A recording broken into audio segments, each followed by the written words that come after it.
overwhelmed by the... I am, so you can't tell from behind the curtain. We like to surprise the last you. one I did in London, there were like 5.5 people.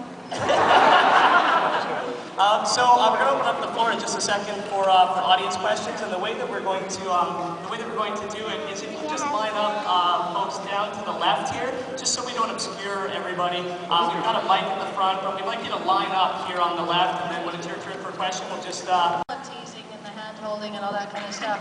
Once we actually kissed, I mean, yeah, then we had a baby. I mean, how boring is that? It just is kind of weird. You know, and then we throw them away.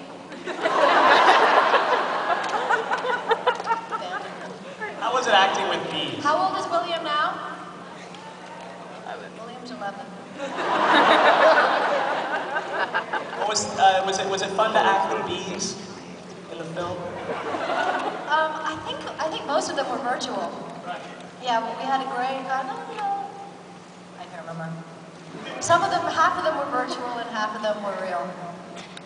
So this was a world that you were interested in even before being cast? Well, it's just something that I don't know, interested in, but curious about. I didn't investigate it to any degree, really. Not that it's true, but I tried to do it at one point when I was in high school. I imagined myself leaving my body and walking through. I was living at home in Grand Rapids, Michigan, and walking around the house. And I walked into my brother's room, who was, I don't know, 6 months old or something.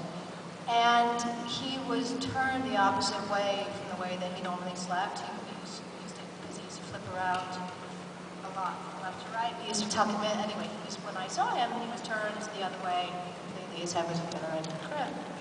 And so I thought I'd snap myself out of the astral projection and went to go look. And lo and behold, he was turned around. So then, I don't know whether that, made my belief a little bit more concrete, or as I want to do, go, oh my God, you're nuts, what are you talking about? Stupid. Hi, Gillian. Sorry, this is really crazy for me, because besides Sigourney Weaver from Aliens, you were like my first crush.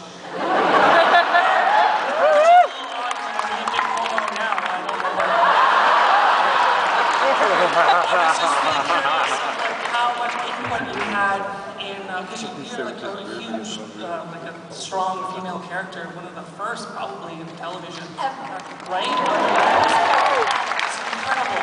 I was just wondering how much input you had maybe in the further seasons, maybe not so much season 1, but like further down the line. No. And I just want to say NoRomo, I'm sorry. NoRomo.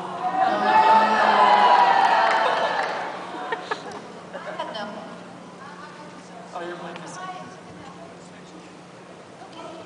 I was so self-obsessed at that time. I don't think and I was a mom and working crazy hours. Oh. By the bottom. There we go. Check. I was preoccupied with other stuff and wasn't really thinking about that. I mean, in writing and directing all things, I had, some of the aspects of that episode had some influence on how things moved forward, but other than that, I didn't really think about it that much. Awesome. It's great to see you. Thank you. You were his first crush. That's pretty cool. Hi. Hi. So the X-Files was on the air when I was in high school, and I was really into science, and Scully was such an amazing scientist. It really played a part in me becoming more interested in science and pursuing education and a career in that field. He's the young vampire, and he grabs a stake and a stone and proceeds to, what's the word? Hammer it into the child's heart. And as he's doing so, I might be exaggerating, I reach over and pull fake vampire teeth from the young vampire's mouth. Hence, he wasn't a real vampire. And Mulder's next line, which was, "Oh, dot, dot, dot, it." And then the credits. So he was stabbing an innocent child pretending to be a vampire. And so we were in big shit from the FBI. And so we were needing to come up with our stories of what happened and what led to this unfortunate moment. And we had very different versions of what happened prior to that moment. And it was just fun. I mean, it was just, you know, because his take on who Scully was at that time was hysterical. And there was another character played by, what's his name? Luke Wilson. My version of him was that he was a handsome cowboy, and Norm's version was that David.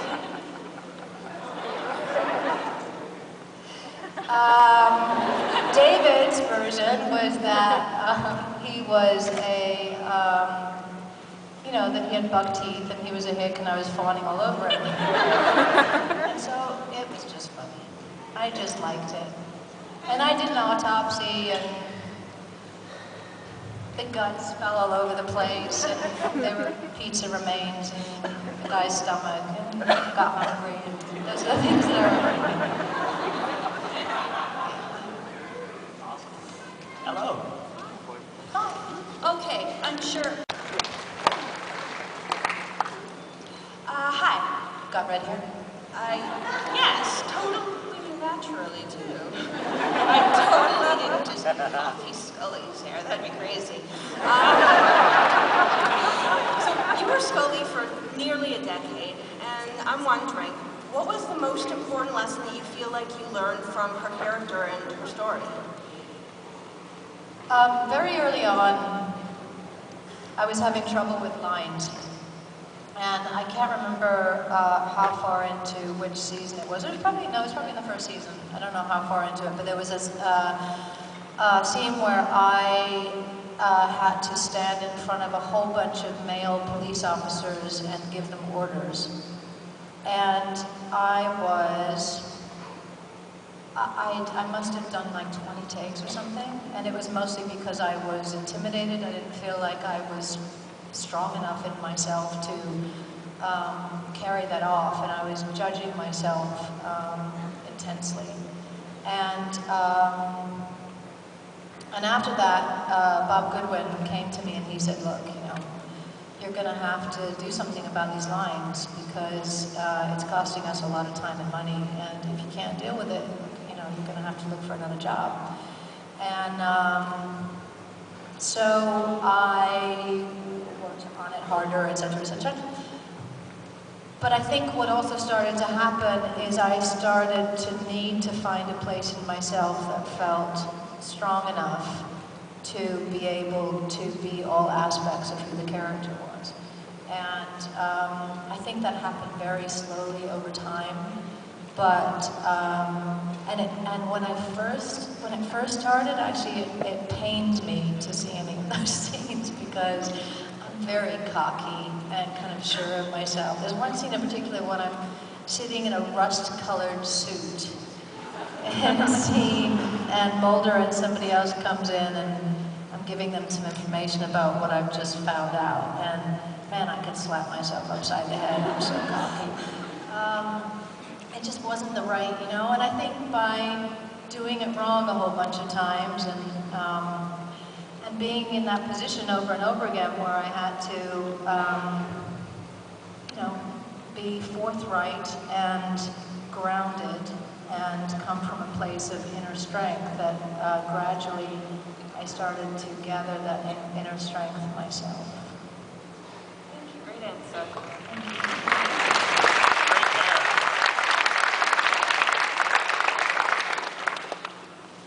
Hi, Gillian. On my head, but actually since then I thought, yeah, and that's Adele.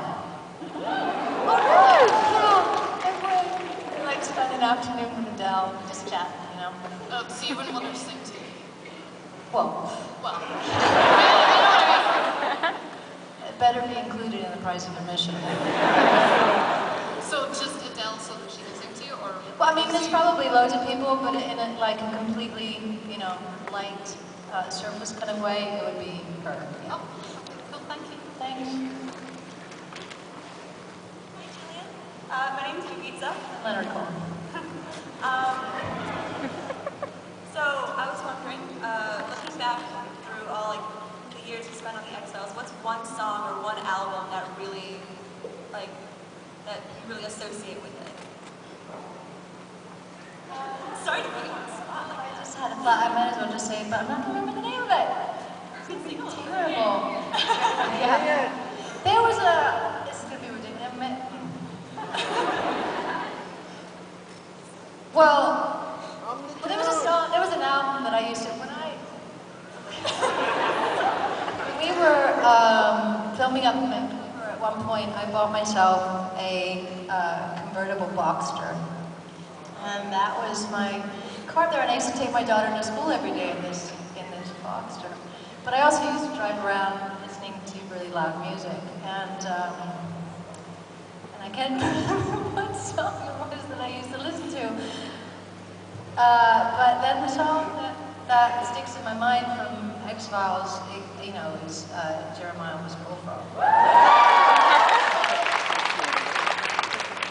I'm not missing it. Thank you so much.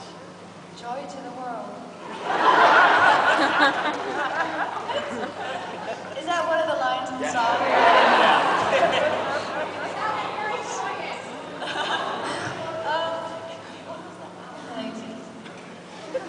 Do you remember I that? don't remember. Okay. Thank you. You talked about loving rock and roll and being a bit of a rebel. Is it true that in high school you were voted most likely to be arrested? I was, and I wasn't arrested. You were arrested? For what? On graduation night. Graduation day. Okay.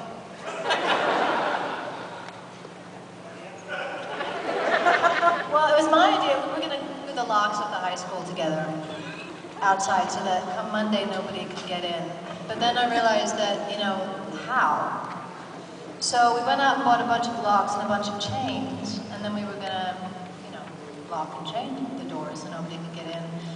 But lo and behold, they had a security guard posted outside the door. And so, you know, these big bright lights went on, and so we all started running. Now, at the time, I was a punk rocker, and my boyfriend was an older punk rocker. And I had these pointy black boots on with buckles on the side. But they've got no heel, they're like flat to the ground. And I'm running and running, this guy's chasing me because, you know, the weak one. And I step on a nail. And I'm running and I'm trying to pull out the nail, and I eventually pull it out and I keep running, but eventually I can't run anymore, and he catches up with me. And I'm sitting down and he's calling the police, and he takes me back to my beat up rabbit. And I think we'd been swimming that day, but my foot was bleeding and everything, and as we're waiting for the police to get there, I reached for the towel that's in the back, but it's got chlorine all over it, which didn't feel very good on the open wound, but also knocked over the open bottle of wine that was in the car, where obviously I was getting myself more into trouble. So then what I did is I locked the doors so the police wouldn't find the open bottle of wine, but I locked my driver's license in there so that when I was taken to the police station, and it kind of went like that. Happy graduation. Yeah, so they were right. Hello? Okay. About a decade ago, I optioned a book that I fell in love with in order to adapt it into a screenplay and eventually direct it. And I finished the script, and then I left my computer somewhere and had somebody FedEx it to me, but it never reached me, and I didn't have another copy. So I started from scratch, and I wrote it again. And then the difficult thing about the story is it is three people's stories in voiceover and a flashback, and I have thought that I have almost completed it a couple of times, but haven't gotten close enough when I eventually show it to somebody.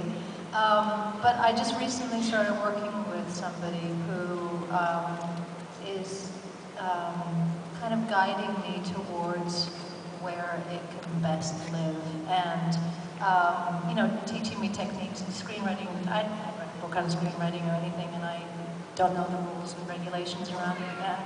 So she's challenging me to work all that stuff out using this script and bring it into a different time frame and all that kind of stuff. But it's as much a lengthy process as the process that I was putting myself through.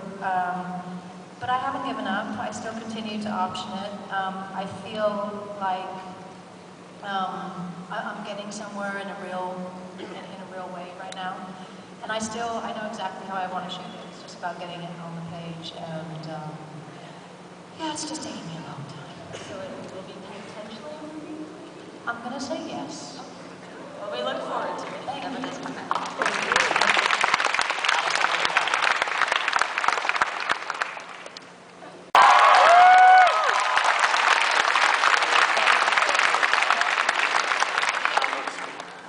But then there's convincing Fox. So, Fox the network, not Fox Mulder. yeah. But it's, you know, from our end of things, it's looking pretty good. Great news. I'm Marquise, and we all want to believe. Thank you. Sure, I can follow that. You always seem to have such insightful and pertinent advice, especially for young women. And I was just wondering if you ever thought about maybe writing a book. No. No? I don't remember anything! Send a photo for me and be like, that's good advice. That's good advice. Oh, right, yeah. Well, at least nice note advice. That's good. Thank you very much. Thank you. Hi, my mom's a big fan of the X-Files, and she actually made me a fan by showing me an episode. And I actually, for a birthday gift, bought her the original movie and part of the series. But my question is, what is the funniest moment that happened while filming the X-Files?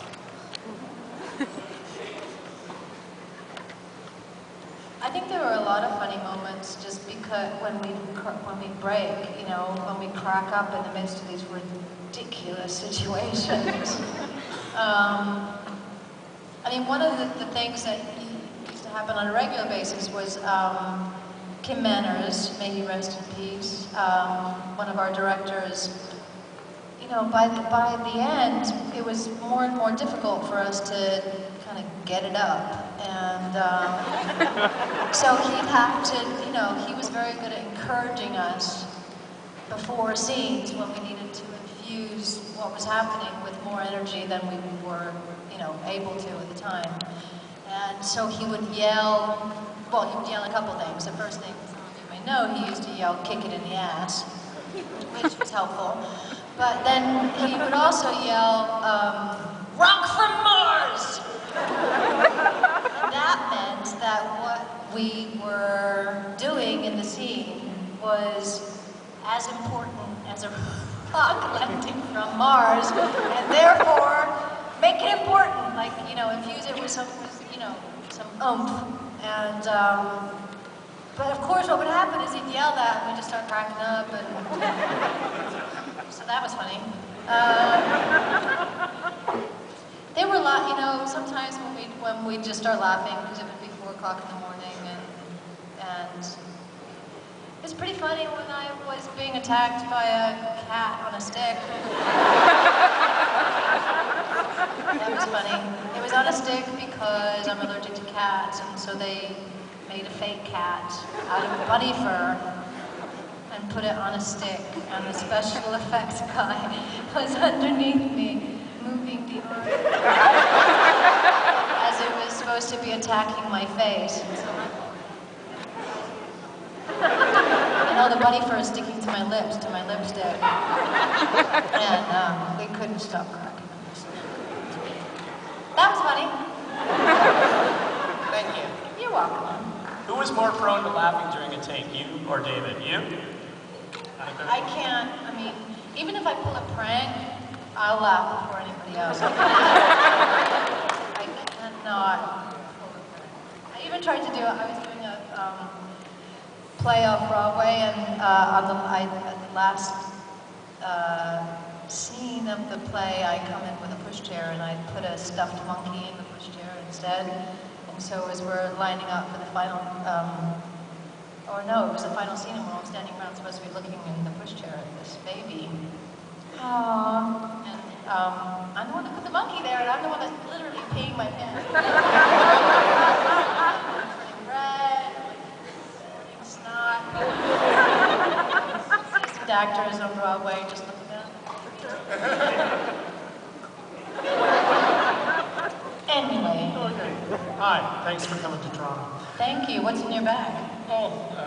Autographs, etc. So, the question I wanted to ask was, Scully was very scientific based, the rational part of the team, and here's Mulder and yourself going into all these X-Files situations where there was a lot of paranormal going on. And did you think that Scully reacted justifiably, or do you think that she was always, you know, in face of all this evidence, that she was still pretty well known, oh, this is all scientific fast? Do you think it came fast enough? Well, you know, anytime I made that call to Chris Carter and said, come on, really?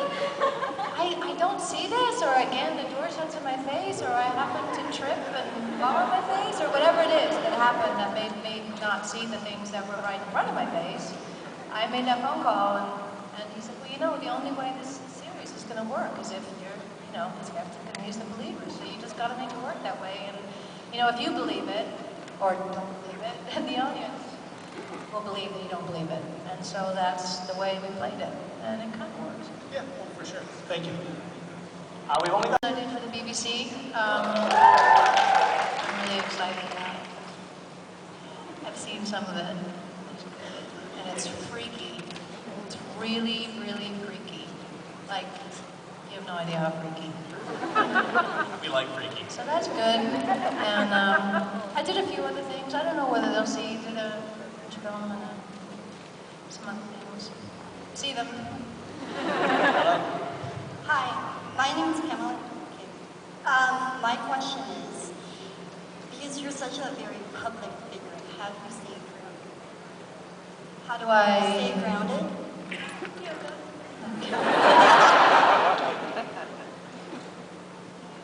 I don't know if I do. Talk to my family. It's, you know, it's a daily struggle. And I struggle with it. You know, I have a tendency to push myself too hard and to keep really busy and to fill my days with stuff that it doesn't need to be filled with and get stressed. And so I feel like I'm on a perpetual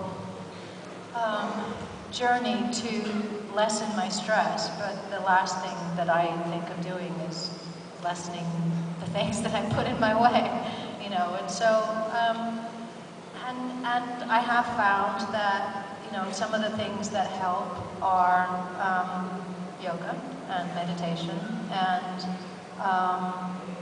eating healthfully, you know. I was at Disneyland last weekend, and before that I had been eating like so healthily you can't even imagine. I'm sick. And then I went to Disneyland, and ever since then, they have crepes backstage here. Do you know that? Nutella crepes. I had 3 of them yesterday. And so that's not a way to stay grounded. But that's what I found, is that, you know, eating grounded food and and yoga. Thank you. I'm pretty sure we all Thank you. have those moments. Hi. Hi. So my favorite part of every Expo. What was the middle bit? I knew you did a film with Simon Pegg before. And he's Yes, also yes, a yes, massive yes. fan. No, I haven't talked about that. There's a film that I did called Mr. Morgan's Last Love with Michael Caine and Jane Alexander and Clemence Posey and Justin Kirk. And I'm funny in it. That's it. There you go. Thank you. Thanks. And last question goes to an entire family. Really quick, because he has a question too, and he's so sweet. Come on up. Yeah. Okay, my question is actually kind of inappropriate for a young guy. But, okay, he's 12, so he's good. All Things is one of my favorite episodes. And as far as I know, you didn't write the opener. Frank Spotnitz did the thing where you woke up in Mulder's apartment or got dressed. And was that kind of your moment where you're like, okay, that's it. We've been together, we're intimate. Or was it before that or after? When did you and David decide now our relationship has evolved? Was it then? It wasn't. I think I just wrote it into. No, I might be wrong because I don't remember anything. But I think I just wrote it into the episode. At the beginning of that, I get up from his bed, and then we always knew that whatever it was. Well, it was either that we always knew that whatever it was that the voiceover would be over me getting ready was going to be written later while I was directing, so I didn't have time to write it. Yeah. Or it was that we realized that we needed voiceover at a later date after. But I don't. It wasn't really a discussion. Okay. As far as I remember. Yeah. Yeah.